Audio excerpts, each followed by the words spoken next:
Welcome class to Chapter 4, Development Across the Lifespan. Developmental psychology is a scientific study of how humans change over time from conception until death, or as Peter Tosh would say, from womb to tomb. And of course, we're looking at the interaction of nature and nurture in 3 developmental domains: physical, socio-emotional, and cognitive. In terms of the prenatal development, includes 3 phases of physical growth: the germinal period, embryonic period, and the fetal period, and we're going to go over those. Germinal period is the period in prenatal development from conception to 2 weeks after fertilization of the egg, when the zygote divides rapidly and implants eventually into the uterine wall. At that stage, the teratogens aren't affecting negatively the developing zygote. In the embryonic period, this is a really serious time for the mother to really take care of her baby, because at this point, more than likely she knows she has a baby. In the embryonic period, that's a period from 2 to 8 weeks after conception. In this period, teratogens can seriously affect a lot of these structures that are developing, including the brain, spine, major organs, and bodily structures. Fetal period, and that's the period from 8 weeks after conception until birth. The brain continues developing, bodily structures are refined, and the fetus grows in length and weight and accumulates fat and gets ready for birth. And then this is kind of what I was referencing in terms of the teratogens. It gives you a really nice overview of the germinal period, embryonic period, and fetal period, and then how teratogens, again, do not affect development in the germinal period, but miscarriage can occur if there's some poor genetic instructions, for example, for the viability of the baby. And then, as you can see in the embryonic period, from 3 weeks to 8 weeks, how the major defects in structure can occur from teratogens, and how different things are developing in the different weeks. As you can see here, central nervous system and heart is developing just after 3 weeks. Eye, heart, brain, ear, teeth, ear, palate, different things are developing, and they can be negatively affected by the teratogens. And then you can see in the fetal period from 12 to 36, 38 weeks. This gives you a really cool video of that whole process that we just talked about. Teratogens, environmental substances that can harm prenatal development, from the Greek terra, which means monster. And then the book talks about different things that the mother wants to stay away from. Opiates, cocaine, marijuana can lead to premature births. Opiates such as methadone, 2 to 3 times increased risk of SIDS. Also withdrawal in the baby, irritability, high-pitched crying, tremors, vomiting, diarrhea, rapid breathing. And then the really negative effects, of course, of alcohol that can lead to fetal alcohol syndrome, FAS, low birth weight, slight mental retardation, and behavioral and cognitive problems. And then this it shows really a really sad slide of the 6-week-old brain that developed with FAS versus a normal 6-week-old brain. And you can see such difference, right, in terms of that developing brain, and the importance of really providing the child with a safe, healthy environment, and that includes nutrition. And this kind of shows you the various effects of different teratogens, including not just ingesting drugs, but also infections and environmental factors as well. And the next section kind of goes over the importance of the developing brain, and how we really need to provide the developing baby a lot of stimulation, and because the reason why is there's so many myelinated axons that form synapses with other neurons. Synaptic connections are refined to preserve the most important helpful connections. Really, the brain is really developing and refining itself. And as you can see right here in the slide, you probably can't see it from this, but you can see in the PowerPoint that there's a significant difference in the child's brain that experienced extreme neglect versus the one that didn't experience that. Some raised environments do not stimulate their brains, less able to process complex information, solve problems, or develop advanced language skills. So very important to give the babies and children a lot of stimulation for their brain, and safe environment, of course. The inborn reflexes is what the text talks about next, and I find it fascinating that babies are born hardwired to be able to adapt very well to their environment. And of course that makes sense, you know, we see animals and we think of that as an instinct and that they develop that. Well, we humans have instincts as well too, as well as inborn reflexes. And in a lot of ways, we're hardwired to be able to survive well. And this has been sort of coded in our genetic history. And a couple of the inborn reflexes, there's much more than 3, but the book goes over 3 right here. The rooting reflex, which is when you touch a baby on its cheek, it will turn towards the touch and start the sucking motion. And the sucking motion is another word for rooting. And then the sucking reflex, if you put something on there, they'll start sucking or do the rooting reflex. And then the grasping reflex, of course, you put your finger in the baby's hand and it'll grasp. Motor skills, maturation, fascinating, cool slide here that just goes to shows the development of a baby that's first can't even hold its head up, right? So you really have to hold the newborn baby's head. And then eventually, around 2 months, it can raise its head, roll over, sit with support at 4 months, and then learn to start pulling itself to standing position. Crawling and creep, but many babies skip this stage. I think it has a lot to do with tummy time. They say is if you give babies some tummy time, then they have to like force their neck up and maybe they'll develop the pushing things, but I'm not sure about that. But as you can see right here, standalone, walking, holding on to furniture at 9 months, standalone 11.5 months, and 12.1. Our child started walking around 13 months. So I think it just varies with the environment as well as the genetics. And that's what this next slide really talks about, that dynamic systems perspective, is how different people do things differently. In Western Kenya, they sit their children upright early, like they dig a hole and have them sit there. And it leads to them being able to walk earlier than Western society. So this talks about really that idea of that there's a complex interaction between a person's biology as well as their environment and the exploration of that environment and the feedback that they're given as well. Oh, excuse me. Some inborn tastes as well as taking a look at 2-hour-old infants prefer sweet taste to all other tastes. Smell, infants have a very good sense of smell, especially for food sense. Their hearing is good. They startle at loud noises, turn head towards sounds, can distinguish their mom's voice. By 6 months can hear as well as an adult. Really can distinguish mom's voice. They hear mom's voice while in the belly and dad's voice. And so I think that they know right away when they're coming out that that's mom and stuff, which is very adaptive.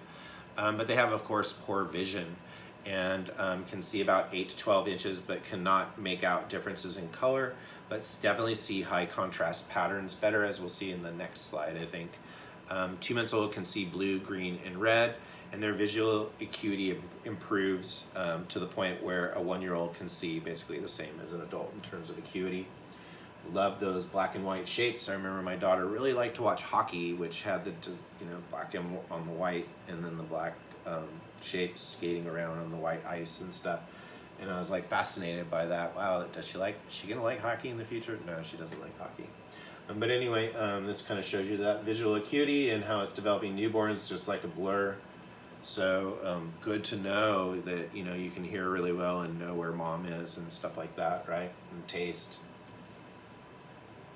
Next slide goes over early attachment that really came from a lot of studies from Bowlby and different people that studied animals and found in human babies as well, and found the really intense need for babies to form an attachment to their mothers, and that and fathers as well. They're caretakers, but the idea is mainly with mom, and the idea is that if you can establish that strong bond, that it's going to lead towards a better emotional, social development. Okay, and that's basically what I think we've seen in the review of this section of the chapter.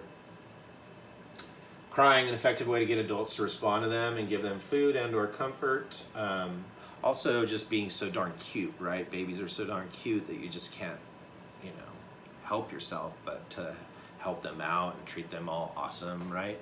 Of course, when they get older, they're still cute, and you want to do that as well. But I'm just saying, you know, like cute little baby, I think that's like something that's sort of genetically in there to make parents like, you know, take care of them and stuff, even the bad ones, hopefully.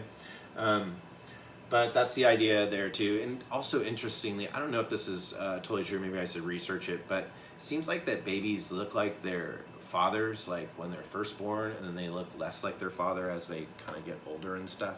And I was thinking to myself, why is that? And maybe it's the idea that, you know, the fathers will want to stick around. Oh, that's my kid. Oh, look at my kid. You know, looks just like me. Chip off the old block or something like that. I don't know. Or they say, oh, that is my kid. You know, I don't know.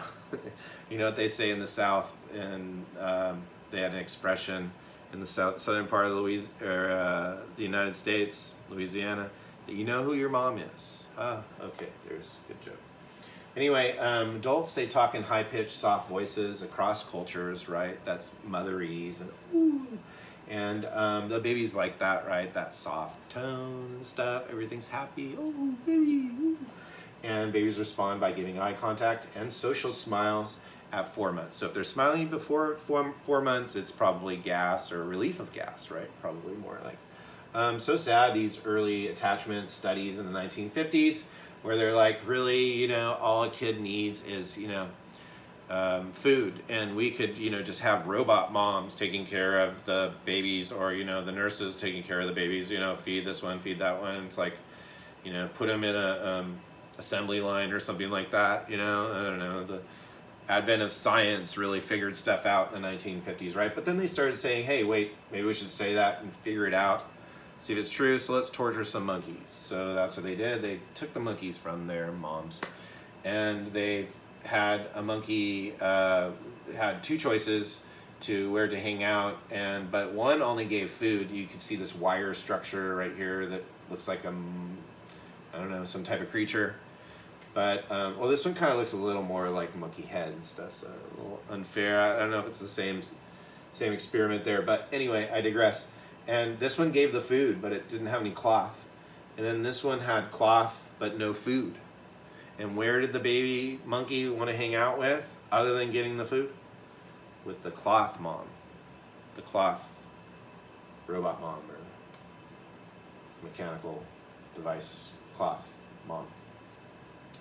So, sad way to figure out that, you know, babies need more than just getting fed, right? They need like that, you know, caring and, you know, being kind to, and all that stuff, that interaction with the baby, and they also need to be fed, is the idea there.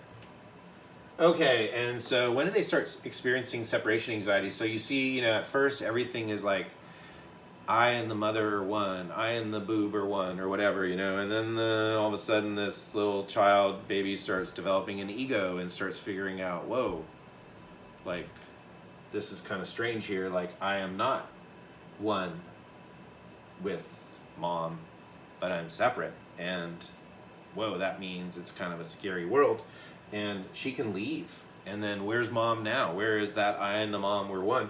Well, they figure that out around 8 months, looks like, and it starts to develop even more. And so they had this strange situation test where they could test really and see different types of attachments, and once we can label those different attachments, do those lead towards better development, socio-emotional development, or do they lead towards poor socio-emotional development? And as you could kind of suspect, the secure attachment is better than the insecure attachments. And basically the strange situation test, if I didn't review that, is the caregiver and a nice stranger participate, and the mom leaves the room and the caregiver stays with the child. Okay? Or excuse me, mom leaves the room, and it shouldn't say caregiver stays with the child. The stranger stays with the child. Okay? Sorry about that. I'll change that slide. Anyway, the secure attachment is the child's happy to play alone, confident to explore unfamiliar environments, and is friendly to strangers as long as the caregiver, or mom, is present. When the caregiver leaves, the child is distressed, whines, cries. When caregiver/mom returns, child seeks hugs and then continually returns to playing. So obviously the child is really bonded with the caregiver, right? And feels comfortable playing with the stranger, but only in the presence of mom. And then when mom leaves, the child gets distressed, obviously, because she's like, what the heck? Or he's like, what the heck, you leaving me? And that's not regular, right? I'm not used to you just leaving me with a stranger. That's not cool. That's not what I've learned over time with you, right? I've learned to trust you and that you don't leave me. Okay, but apparently these kids learn something different. Let's take a look at that. They've developed insecure attachments. Child learns the caregiver is not available or inconsistently available when he or she is distressed, so develops either avoidant attachment or ambivalent attachment. Avoidant attachment, caregiver leads, and the child does not get upset and will play with the stranger and seem to enjoy it. And then when the caregiver returns, they avoid the caregiver. So that's the idea of the avoidant attachment. Like they're like, you leave all the time, and I'm going to give you the cold shoulder when you come back. Not cool. And I'm going to give this stranger, a chance because the stranger's probably nicer than you. And then the ambivalent attachment, child cries a great deal when the caregiver leaves, will not play with the stranger, but when the caregiver comes back, will reject carrying contact with the caregiver, or will accept it. So it's kind of the child's ambivalent. It's like when they leave, the caregiver leaves, the child gets upset, doesn't want to play with the stranger, and then when the caregiver comes back, it's like, okay, I'm kind of mad at you, but I really want love. I'm kind of mad at you. I really want love. And this one's like, I really want love, but screw you. And then this one's just a little unsure. It's like, I really want love. Okay, so kind of sad, right? And then what develops? Well, you could imagine secure attachment, better socio-emotional functioning in childhood, better peer relations, and successful adjustment at school.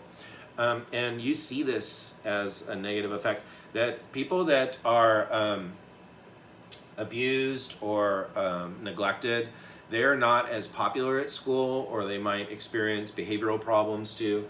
And so this idea of this secure attachment of, I'm going to pay attention to you, I'm going to take care of you, everything's kind of consistent and stuff like that, leads to better trust. And that's what you'll see with Erikson's stages, right, of trust versus mistrust. And the insecure attachments have poor outcomes in life, depression, behavioral problems, and issues most likely in relationships with developing trust. Fascinating video here about the theory of mind and putting the rouge test, the red dot on the child's nose, and then having them look in the mirror. And before 15 months, they don't really notice that there's this, red dot on their nose. But then all of a sudden at 15 to 18 months, they're like, hey, what's that? Why is that on my nose? And so that's the idea that they develop the theory of mind, that their self-awareness develops, that they're like, hey, I'm this person in front of this mirror, and I have this thing on my nose. But apparently before that, they didn't notice that. And the capacity to understand that other people have minds and intentions kind of follows from this, but you see it at earlier ages. So it's not this significant change at 15 months, but sort of this assimilation that's kind of going on, and then maybe a full accommodation and brain change there. To steal some Piaget, yes, terms. 9 months, babies get more annoyed when an adult intentionally holds back a desired toy. So they obviously, versus just knocking it over. I think they talked about in the book. So they're like, hey, you're doing that on purpose. And they kind of know that the other person has those intentions. 13 to 15 months, good at understanding others' intentions. So happens a little bit earlier. So Erikson, speaking of Erikson, really great slide. I think I'm going to go over it a little more later, but really talking about that trust versus mistrust, that children learn that the world is safe, that people are loving and reliable. And that is very significant because that will enable you to be able to trust people and really have a stable sense of self, and that you are a lovable person, right? Because other people, your caretakers, really thought that you were important, and that translates into how you feel about yourself, right? Second stage, so that's age 0 to 2. Erikson stages. Autonomy versus shame is the second stage, and that's 2 to 3. Really, that's what's going on there is potty training. So the child's also learning how to, express his or her will, as well as exploring the environment, so they gain a sense of independence and positive self-esteem. In the initiative versus guilt, children develop a sense of purpose by taking on responsibilities. And they also develop the capacity for feeling guilty and misdeeds, because they're like, oh, I can assert myself. And at the same time, while asserting themselves, they tend to hurt others' feelings, take a toy, stuff like that. I want that toy. Boom. Ooh. Wow, just cried. Hey, little Johnny, you're not supposed to do that. Okay, don't pick on little Johnny. Industry versus inferiority. This is really cool. At the age of 7 to 12, they become very industrious and really want to work really hard on tasks, school tasks, do well in school, and not only feel competent and industrious, but also work successfully with others and develop their sort of how peers view themselves and thus how they view themselves and stuff. Identity versus role confusion. Again, we're really still trying to figure out who we are, develop our sense of identity in terms of interacting with others as we develop through grade school and then middle school and then high school, and what we need to do in terms of our adult identity, right? Young adulthood in terms of intimacy versus isolation. You're looking again now after you've kind of developed who you are and maybe what you want to be. Now you're kind of looking at getting a job and stable job, and then also finding a significant other that you can spend the rest of your life with. And then in the 30s and 50s, you're kind of figuring out, hey, at some point, more towards the 40s and 50s, that, hey, maybe I should give back and not just like make money and go to the, I don't know, party in Ibiza or whatever, but I have kids and maybe I should give back to the world or whatever, and leave it better than when I first came here, right? That's what we're doing right now, the older people. Okay, maybe not, but then they get to integrity versus despair, where older adults like look back at their lives and they say, did I help people, and did I do a good job, or was my life just kind of meaningless and not very helpful for people? And then you might experience some despair. So that was Erikson, not to be confused with Milton Erickson, the great hypnotherapist, another great psychologist, but different note, not quite related to developmental psychology. The other big developmental psychologist was Jean Piaget, and he studied a lot of different kids and put them in control groups and experimental group. No, he studied his own kids, and he came up with this theory. I mean, that's pretty cool, right? That or maybe as early on, maybe you couldn't pull it off now because someone had already done it and stuff, and nothing new under the sun, at least, but there was then. And he studied his kids and found out this theory, and he really was looking at the distinct stages that they had in terms of their thinking. And it was kind of cool because at the time, people didn't really look at kids' ability to think and that they had different stages. They just thought that they were little adults, and they're just like, okay, really, go sit at the kids' table. We really don't want to think about you and stuff, or at least that was my life and stuff. And anyway, Piaget proposed that we change how we think as we form new schemas or mental representations of how the world works. Children progress through distinct stages of development. And here they are, the sensory motor. That's right, pre-operational, concrete operational, and formal operational. And they have different characteristics that really define each of those stages. The sensory motor starts, the child starts to mentally represent information acquired through the senses and motor exploration, begins to act intentionally, pulls a string to set a mobile in motion, shakes a rattle to make noise, achieves object permanence, realizing that things continue to exist even when no longer present to the senses. We know that a lot of these things, like object permanence, came way earlier than when Piaget was talking. In fact, some posit that object permanence is not learned, but it's an innate structure, that the brain has these innate neural circuitry that helps one to be able to adapt to life. And knowing that two things can't pass through one another, what they call naive physics and naive biology and stuff like that, is really helpful. So that's kind of the way that I look at things as well. But anyway, Piaget, pre-operational right here, was really the cool area that he really tested people and got really famous because he poured the glass into the tall skinny glass versus the short fat glass, and here it is, which one has more, and the tall skinny glass, they're like, oh, that one has more, and stuff like that. And so they're really tricked by appearances and stuff like that. And so you're like, oh, cool, some cool little psychology experiments I can run on my kids. That's why I always wanted to have kids, right? Anyway, you learn to use language well, much better than from when you're babbling and you first come into the world and stuff like that, right? And thinking in full sentences now. And thinking is egocentric, where the child has difficulty taking viewpoints of others, can think intuitively, not logically, but classifies objects by a single feature, for example, groups of blocks by color regardless of their shape, and gets fooled by appearances, as we'll talk about in a little bit. Concrete operations, can think logically about concrete objects and events. Choose conservation number, we're going to talk about that in a little, and then formal operations where you can start to do algebra and stuff like that. Okay, Piaget's theory of cognitive development really kind of works with assimilation and accommodation. So you have these schemas, and then when you learn new information, you have to adjust to your existing schema. So you know that a horse, and then you see a horse with stripes, and then you're like, horse. The baby's like, horse, and you're like, no, that's a zebra. And then they learn, okay, it's a horse, but really it's a horse with stripes. And then they eventually learn, oh, it's actually a zebra. Or they start with picking up an object with one hand, and then they're like, oh, that's not so hard. And then they're like, okay, I can assimilate that into my existing one-hand schema. Then they try and pick up this big glass, and they're like, I can't pick it up. So they grab two, and oh, I have a new, quit hitting the camera. Quit hitting the table of the camera. Sorry about that.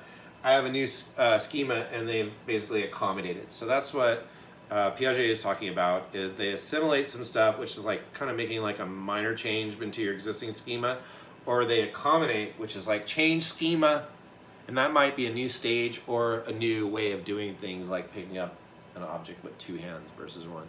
These are big things, learn how to pick up stuff, manipulate stuff. Sensory motor, birth to 2 years. First stage in Piaget's theory of cognitive development. During this stage, infants acquire information about the world through their senses and motor skills. Begin to act intentionally. They achieve object permanence as early as 5 months, according to Baillargeon.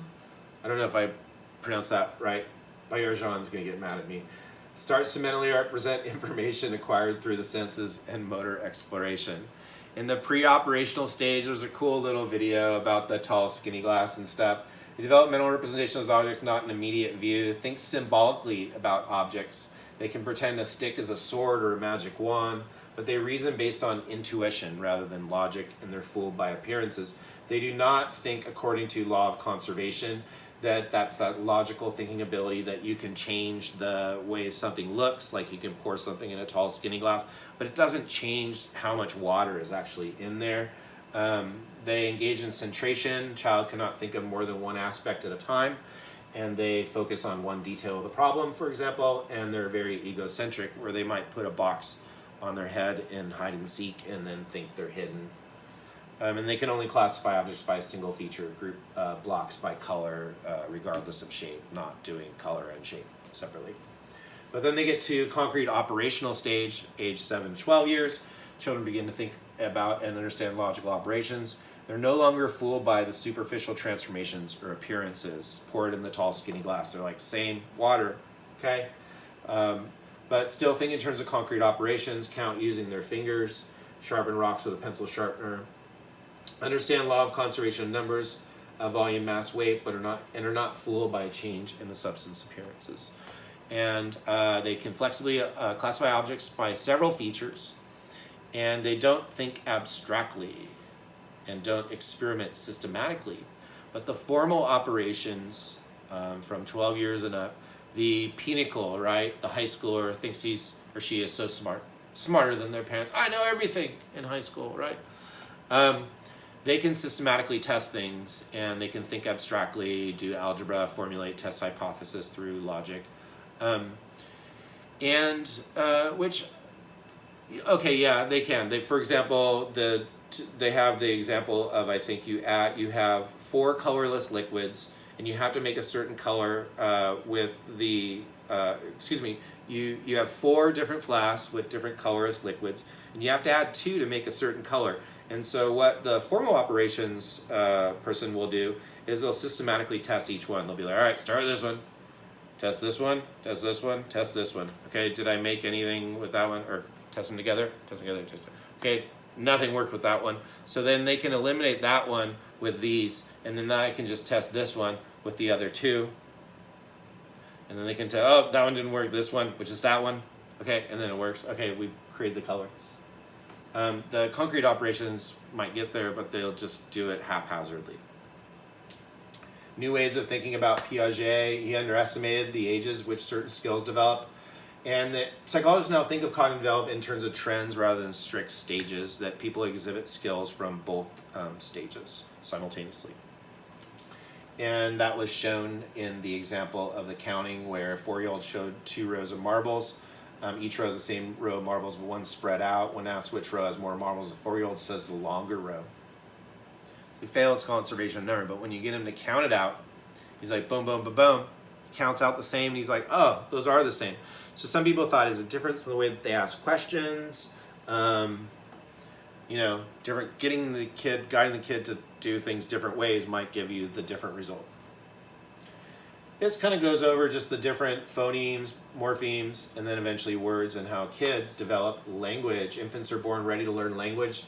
They understand what letter combinations go together. They understand, they don't just hear constant unbroken sound mashed together, but they understand that there's pauses and that there's certain like letter combinations that go together and certain letter combinations that indicate the end of a word. And they've done research to show this. And how do they do research? They do stuff where they show the baby something over and over, and then they get bored, and then they start doing something else. And then they show them something different, and then they go, oh, and then they posit that like, okay, when they have a drawbridge and it goes over this ball and it keeps stopping and stopping and stopping, when the ball rolls behind the drawbridge, and the baby's like, I'm getting bored of this. And then the ball rolls behind the drawbridge and it goes like this, but the experimenter takes the ball away, and so it appears that the drawbridge is going through the ball, and the baby goes, ah. And so that's how they kind of figure out, oh, okay, the baby notices something different.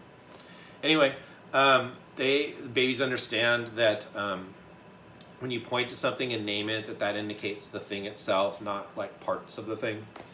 Like a bird, oh, a bird versus like the wing of the bird, right? And then it just goes over some of the other things about how babies develop language. Mothers speak influence newborn language preferences, for example.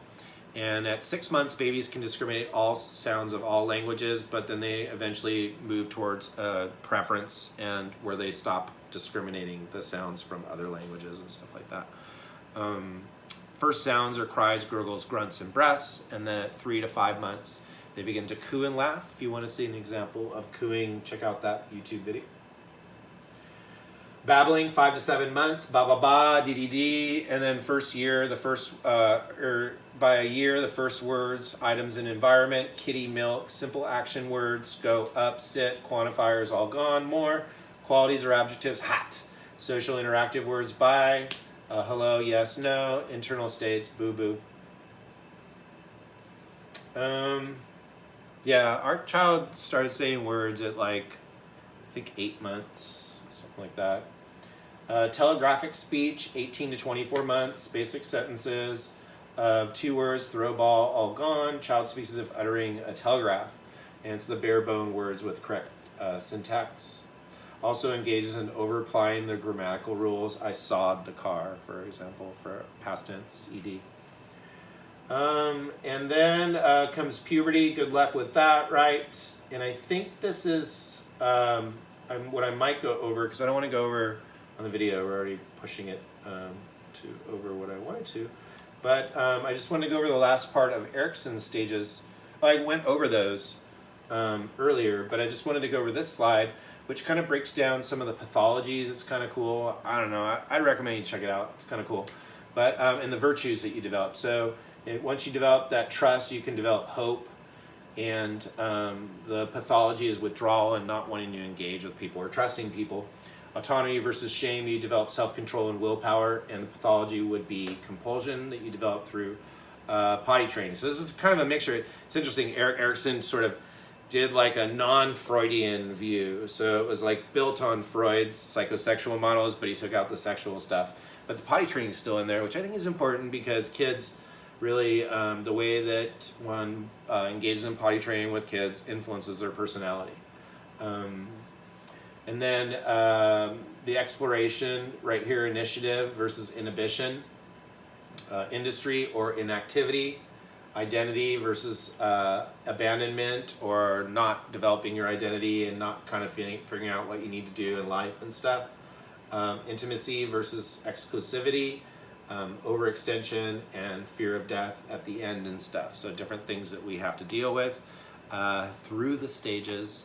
I wasn't able to cover all of them, but hopefully some of the stuff that I covered in these slides right here helps you with the chapter. Okay, see ya.